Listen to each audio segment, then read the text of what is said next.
Halo kawan semua, pada video kali ini kita akan membahas 10 cara belajar efektif, cepat, dan mudah diingat untuk ulangan dan ujian. Pasti sukses!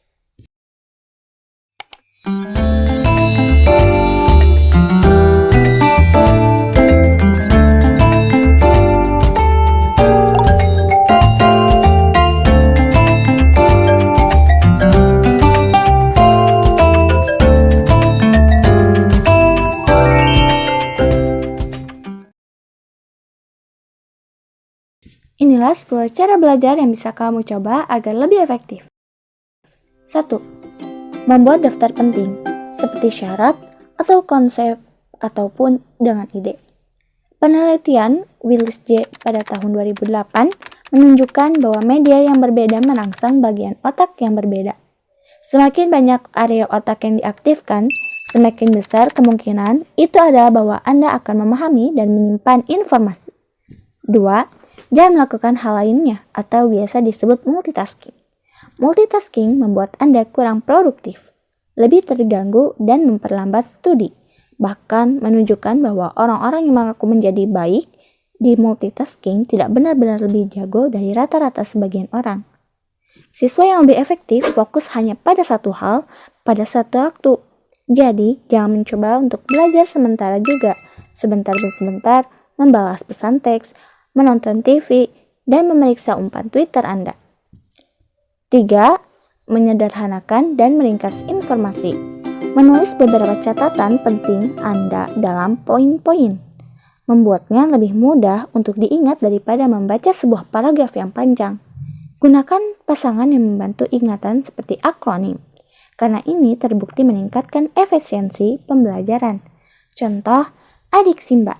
Untuk poin dari 5 kata tanya yaitu apa, di mana, kapan, siapa, mengapa, bagaimana agar lebih mudah diingat.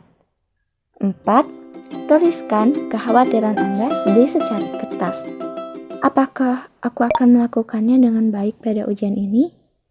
Bagaimana jika saya lupa konsep-konsep, kunci, dan bersamaan? Bagaimana jika ujian tersebut sulit dari yang diharapkan? Jenis-jenis pengalaman atau kekhawatiran mungkin ada di kepala Anda sebelum mengambil ujian. Tetapi jika pikiran-pikiran ini berjalan secara liar, kecemasan yang menyertainya dapat mempengaruhi nilai Anda. Dalam satu percobaan, para peneliti di University of Chicago menemukan bahwa siswa yang menulis tentang perasaan mereka tentang ujian mendatang yang dilakukan selama 10 menit, mereka akan memecahkan masalah lebih baik daripada siswa yang tidak menulis tentang kekhawatiran tersebut. Untuk mengurangi kecemasan, luangkanlah 10 menit dan tuliskan semua hal yang berkaitan dengan ujian mendatang tentang kekhawatiran Anda. 5. Menghubungkan apa yang Anda pelajari dengan sesuatu yang Anda sudah tahu. Contoh lain, Anda dapat menganggap sel darah putih sebagai tentara yang mempertahankan tubuh kita terhadap penyakit yang merupakan musuh. Dalam buku Make It Stick, The Science of Learning Success, ilmuwan Henry Roediger III dan Mark A. McDaniel menjelaskan bahwa semakin kuat Anda menghubungkan konsep-konsep baru dengan konsep yang Anda sudah mengerti, semakin cepat Anda akan mempelajari informasi baru. 6. Baca dengan keras dapat membantu Anda belajar lebih cepat. Penelitian telah dilakukan yang menunjukkan bahwa membaca informasi keras membantu siswa untuk belajar lebih cepat daripada dengan membaca diam-diam. Menurut McLeod CM 2010 dan Ozubko JD 2010. Ketika Anda membaca informasi dengan keras, Anda secara tidak langsung membuat keduanya melihat dan mendengarnya. 7. Istirahat atau rehat secara teratur. Mengambil istirahat belajar secara teratur meningkatkan produktivitas secara keseluruhan dan meningkatkan fokus. Anda perlu beberapa waktu untuk beristirahat dan lebih baik belajar ketika santai. Selama 20-30 menit, Anda fokuskan untuk belajar dan kemudian 5 menit untuk beristirahat.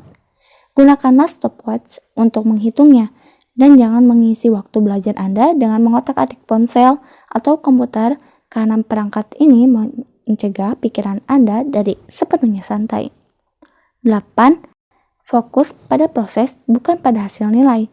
Sebagian besar sekolah menekannya sepentingnya mendapatkan nilai ujian tertentu. Apabila Anda tertekan untuk mendapatkan nilai-nilai yang terbaik, biasanya Anda mudah menjadi stres, yang akhirnya proses belajar akan berhenti secara otomatis. Selama proses tersebut, jangan biarkan tujuan mendapatkan nilai 100 yang menjadi obsesi tidak sehat. Pendidikan adalah suatu hal yang lebih dari mendapatkan nilai yang terbaik. 9. Minum setidaknya 8 gelas air sehari dan olahraga. Dehidrasi adalah buruk bagi otak Anda dan nilai ujian Anda juga. Setiap 40 menit atau lebih minumlah air. Ini akan membantu Anda tetap terhidrasi dan meningkatkan kinerja ujian Anda. Plus, ini juga bertindak sebagai istirahat sejenak untuk menyegarkan pikiran Anda. Olahraga baik untuk tubuh Anda. Hal ini juga sangat baik untuk otak Anda. Berbagai penelitian telah menunjukkan bahwa olahraga baik untuk meningkatkan memori dan fungsi otak, mengurangi terjadinya depresi, membantu mencegah penyakit seperti diabetes, kanker, dan osteoporosis. Lalu meningkatkan kualitas tidur Anda, mengurangi stres, dan meningkatkan mood atau suasana hati Anda. 10. Tidur setidaknya 8 jam semalam. Apa yang peneliti katakan tentang tidur? Penelitian menunjukkan bahwa jika Anda mendapatkan tidur yang cukup, Anda akan lebih fokus, Anda akan belajar lebih cepat, memori Anda akan meningkat, dan Anda juga akan menghadapi stres lebih efektif. Yang terpenting adalah persiapan, dan persiapan. Seberapa matang persiapanmu, seberapa besar usahamu, seberapa kuat kemauanmu, menentukan di mana posisimu. Jangan mengeluh dan kuatkan keyakinanmu bahwa kamu pasti bisa. Semoga kamu bisa mempraktekannya dengan baik ya. Semangat, sampai jumpa di video selanjutnya. Dadah!